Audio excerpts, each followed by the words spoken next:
கலைஞர்களே, எல்லா வழிகளிலும் இந்த திருப்பணிக்கு துணை செய்து வாழ்ந்தும் இறைவன் திருவடியில் இளைப்பாரியில் இருக்கின்ற ஆன்மாக்களே, எங்களுடைய இறைவன் மதத்தை சார்ந்த புரவலர் பெருமக்களே, வணக்கம்.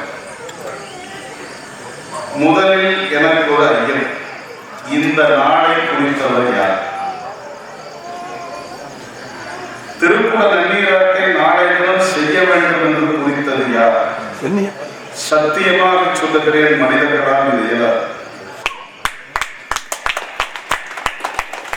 காரணம்,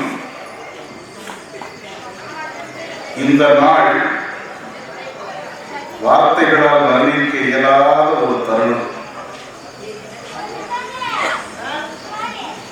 இந்த ஊருக்கு அமரம் என்று பெயர். குமாரலிங்கம் ஐயா இடையிடையே அற்புதமான செய்திகளை அள்ளி தெளித்தார். இப்ப நாம் 6வது பிறவையில் இருக்கிறோம். ஏற்கனவே 5 பிறவிகளை கடந்து விட்டோம். இந்த பிறவியில நாம் வெற்றி பெற்றால் நமக்கு 7வது பிறவி கிடைக்கும். அந்த பிறவிக்கு அமரர்கள் என்று பெயர்.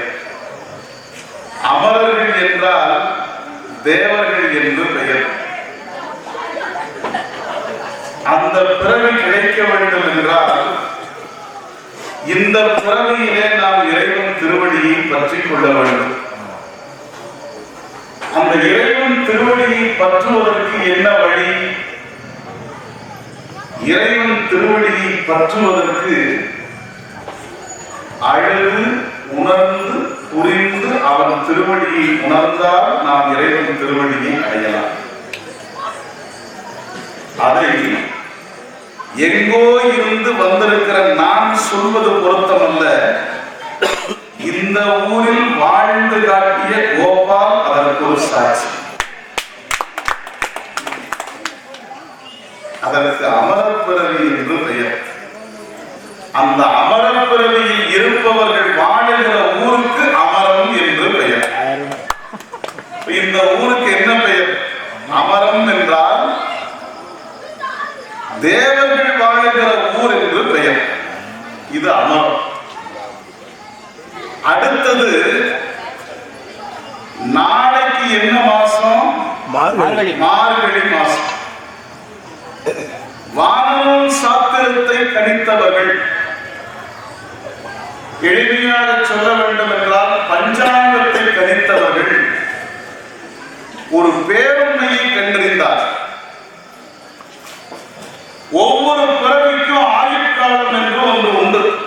எல்லாருக்கும் தெரியும், நாம எத்தனை வருடம் இந்த மண்ணுலகத்தில் வாடுகிறோமோ அதற்கு ஆயுட்காலம் என்று பெயர். 365 நாட்கள் நமக்கு ஓர் ஆண்டு. இங்க பாருங்க, 365 ஆண்டு மனிதனுக்கு ஓர் ஆண்டு, 365 நாள்.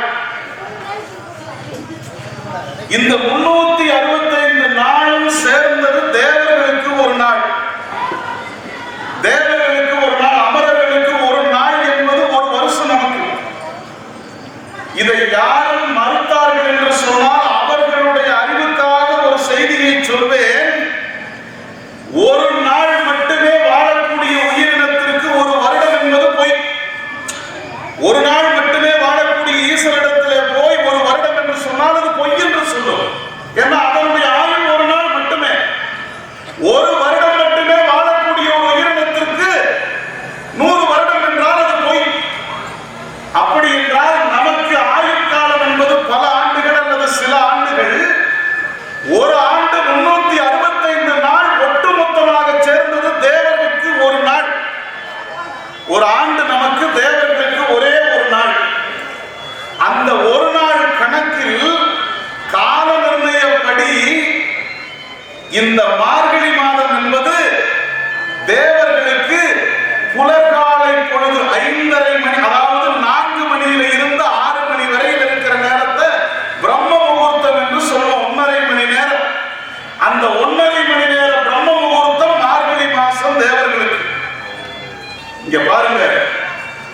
ஞானசம்பந்த பெருமானுடைய குருபூசை வைகாசி மாசம் மூல நட்சத்திரம்.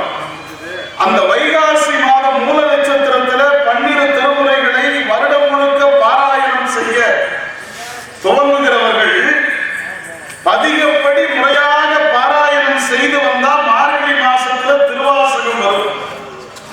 இந்த திருவாசகத்துல திருப்பள்ளி எழுச்சியும் திருவெம்பாவையும் வருகிறது. ஒரு சிறப்பு, நாளையில இருந்து எந்த கோயிலையும் எந்த மந்திரத்தையும் பாடக்கூடாது. இது சட்டம். சங்கீதா மந்திரம் கிடையாது, 4 வேதங்கள் கிடையாது. சைவத்தின் ராஜதானி என்று சொல்லப்படுகிற சிற்றம்பலத்தில் கூட இதுதான் சட்டம். சிதம்பரத்தில் நாளை காலை போனீர்கள் என்று சொன்னால் எந்த வேதமும் ஒலிக்காது, எந்த ஆகமத்தையும் அங்கே சொல்ல மாட்டார்கள். அங்கே திருவாசகம் மட்டுமே பாடுவார்கள். அவ்வளவு சிறப்பு வாய்ந்தது மார்கழி மாசம். இப்ப பாருங்க, அமரர்களுக்கு புலர்காலை பொழுது மார்கழி மாதம். இந்த அமரர்கள் வாழுகிற இந்த அமரத்தில் இறைவன் எழுவது புலர்காலை பொழுதான நாளைய தினம் மார்கழி மாதம். இதைத்தான் நான் முதலிலேயே சொன்னேன். இந்த நாள் நம்மால் குறிக்கப்பட்ட நாள் அல்ல.